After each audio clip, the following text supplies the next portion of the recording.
জাতীয়তাবাদী দল জিয়ার দল, যিনি স্বাধীনতা ঘোষণা করে বাংলাদেশে বহুদলীয় গণতন্ত্র প্রতিষ্ঠা করেছিলেন, সেই জিয়াউর রহমানের নাম এবং জিয়াউর রহমানের দলকে নিঃশেষ করে দিতে না। আজকে তাই তোমার এই পরিমিতির চান না, তোমার বাবা এবং তুমি চান। বন্ধুরা, বক্তব্য দীর্ঘায়িত করবো না, বুকে সাহস আছে, আমার দলকে আমি বিশ্বাস করি।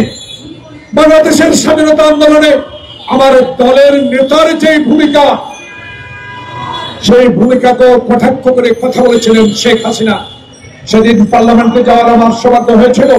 সেদিন আব্দুল হামিদ সাহেব স্পিকার ছিলেন।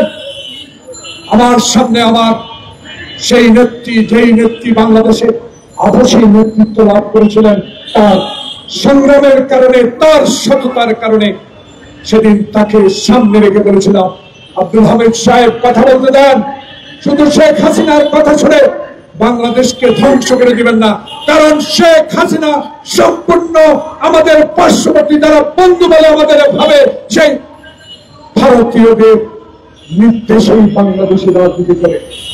যেই ভারতে ৭১ সালে স্বাধীনতার পর প্রথম একজন মুক্তিযোদ্ধাকে জেলে নিয়েছিল মেজর জলিল, তার প্রতিবাদ ছিল আমার অস্ত্র এখানেই থাকবে, আমার গার্মেন্টস এর মেশিন এখানেই থাকবে, আমার সমস্ত কিছু তুমি লুট করে নিয়ে যাবা, এটা আমি হতে দিব না।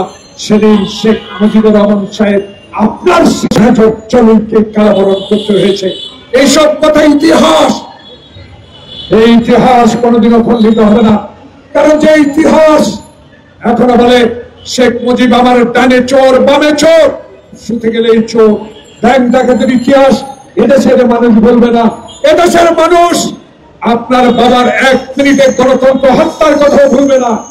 তাই আজকে আপনার এই অবস্থা, ভারতে বসে আজকে আপনার জন্মদিনে আপনাকে বলতে হয় আপনারা করেন, আমি আছি। আছি মানে কি, বাংলাদেশে ছাত্র জনতার এই বিপ্লব একদিনে হয় নাই।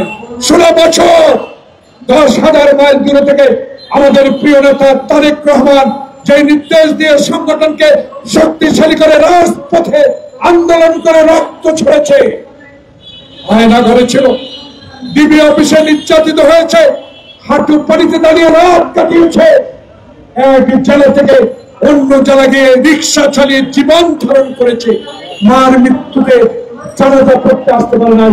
সেই কর্মীর নেতা তারেক রহমানের নির্দেশে বাংলাদেশে 16 বছর আন্দোলন করে সে আন্দোলনের সমর্থনে জুলাই আগস্টের বিপ্লব, সেই বিপ্লব